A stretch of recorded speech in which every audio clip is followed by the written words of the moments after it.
hello hi सांग मैंने नमस्कार जय जगन्नाथ जय माँ विरजा सकाल सकाल आज आम कड़े बाहर आपण मैंने वीडियो कंटिन्यू कले जानीपारे आईटा आज मो लुक थिला आम बहुत ही प्रसिद्ध धार्मिक स्थान को जाऊँ आपण मैंने वीडियो कंटिन्यू करते जानीपारे से जगह पहुँचले आपण मानक कहबे एवं से आम पहुँची गलु बहुत ही प्रसिद्ध धार्मिक स्थान तुलसी क्षेत्र केन्द्रापड़ा बलदेव जीव मंदिर में आठी पहुँचु पहुँचु गरुड़ स्तंभ को दर्शन कलापर मंदिर को आम जावाई बाहरलु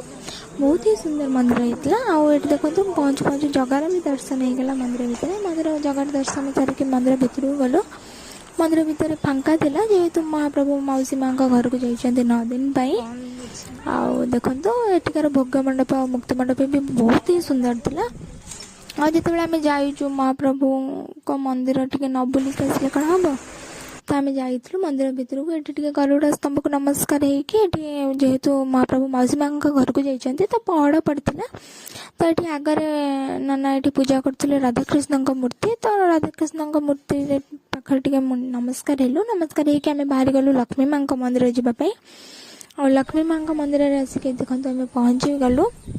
माँ का मंदिर भी बहुत ही सुंदर होता आपण मैंने तो जानते 9 दिन माँ रागी था महाप्रभु माँ को दर्शन सारिक आम आसलु मंदिर बेढ़ा परिक्रमा करने मंदिर बेढ़ाटी बहुत ही सुंदर होता मंदिर देखु आप देखिपे बहुत ही सफा सुतरा था बहुत ही बढ़िया माने जगह परिवेश था महाप्रभु मंदिर तापर आम जाइलु टिके महाप्रभुंकर आउ कौन सब से भल माने अच्छी सामग्री देखिया को तो ये महाप्रभुंकर विभिन्न सामग्री थिला महाप्रभुंक एवं मौसी माँ मंदिर में पहुँची गलु मौसी माँ मंदिर आगे महाप्रभु 3 मूर्ति रथ थिला रथ टिके देखिकी आम जाइलु मंदिर भितर को मंदिर भितर जाकि 3 मूर्ति को देखिलु दर्शन कलु दर्शन कर सारापर मौसी माँ को दर्शन कलु मौसी माँ को दर्शन कर सारापर आम मंदिर बेढ़ा परिक्रमा कलु मंदिर बेढ़ा परिक्रमा कर सारापर आम जाइलु रथ पाखक जेहेतु आम जाइलु